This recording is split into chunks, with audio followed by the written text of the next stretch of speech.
Hello everyone, I hope you're all well. So today I'm off out on another nature trail, and this time I'm going on the hunt for some specific flowers because I often really like to combine wildlife with history and folklore, and I'm really interested in the old ancient meanings and uses for plants.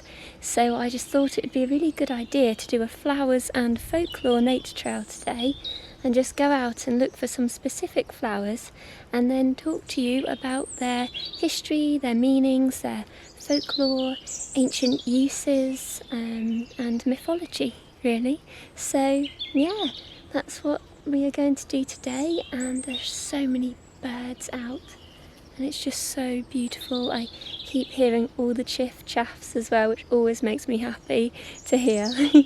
But yeah, as usual, come and follow me around on this trail and let's see what we can find.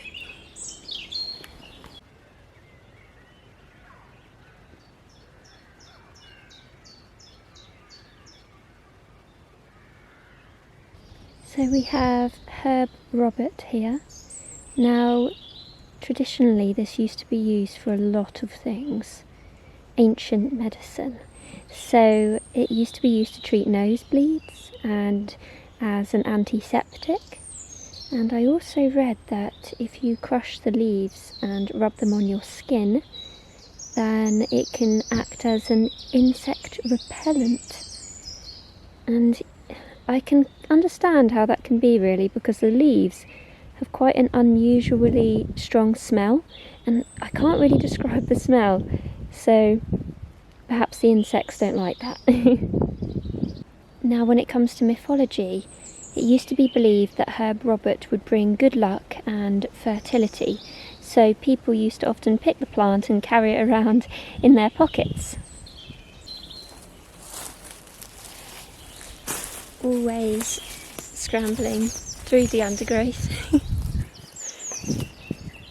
There was actually a roe deer here the other day, like literally on the path, and of course I didn't have my camera with me. So I'm really hoping that that's going to happen again on one of these trails.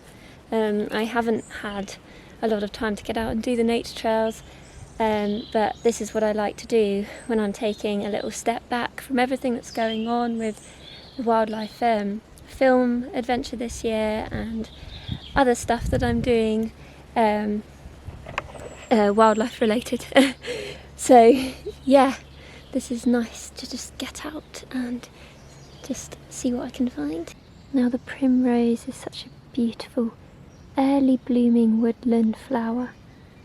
They are actually ancient woodland indicators, and they represent eternal love. In Irish folklore, it was actually believed that if you placed primroses by your door, then it would protect the house from fairies. So reading up on folklore, I've noticed that fairies and also pixies can often be depicted in different ways. Sometimes they can be considered quite cheeky creatures, sometimes even nasty, hence why you end up with some ancient folklore kind of traditions of leaving primroses by your door so that the fairies can't get in. And down in Cornwall, the stitchwort, which is another flower I'm looking for today. I haven't seen any yet. There's a few different species of stitchwort as well. One of the kind of ancient folklores associated with stitchwort in particular is that it is actually the property of the pixies, and if you pick the stitchwort then you will anger the pixies, and this will result in the pixies kind of pestering or taunting you.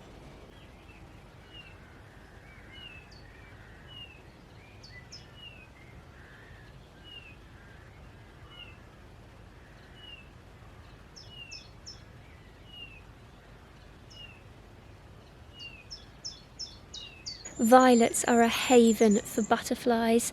There are many butterflies that depend on them, among many other insects. The silver-washed fritillary lays their eggs on the leaves or underside of violets, and the caterpillars actually feed on the violets. and there's a lot of different kind of mythology or folklore associated with these flowers as well. So in the Victorian love language or language of flowers, it was believed that if the sender sent a violet to someone, then it meant that they are thinking of them in a romantic way. They have thoughts of love associated with the recipient, and the ancient Greeks believed that violets are a symbol of love and fertility as well.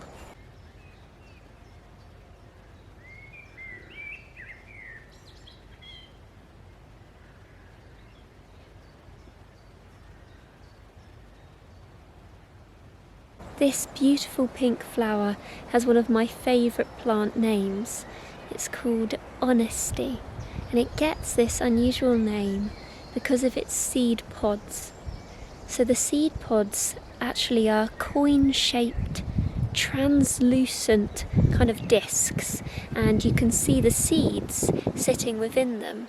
And in the UK, that's where the name Honesty actually derived, because you can see the seeds in the seed pods because of its translucent appearance. In other areas of the world, it's often called different things. So in Southeast Asia, it's known as the money plant, again because of how the seed pods look. And in the Netherlands, it's known as the coins of Judas.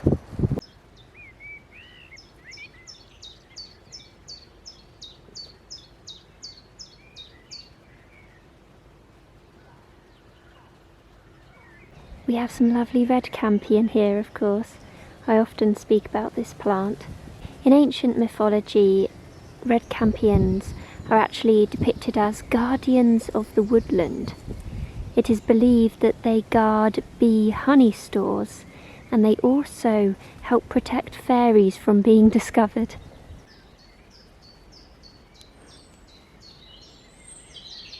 There are so many chiff-chaffs out today.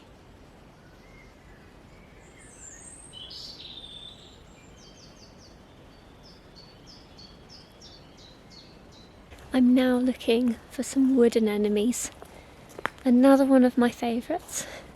Well, they're all my favourite really, but I particularly get very excited when the wooden anemones start to come out in bloom. They're wonderful ancient woodland indicators, so it is always such a joy to see them. And last year I was lucky enough to find some kind of lilac varieties as well, so usually that lovely white. So this is the wooden anemone. Such a beautiful flower and an ancient woodland indicator. And the Romans believed that wooden anemones were actually lucky charms, so they would pick them when they were in bloom, and they also believed that this warded off fever.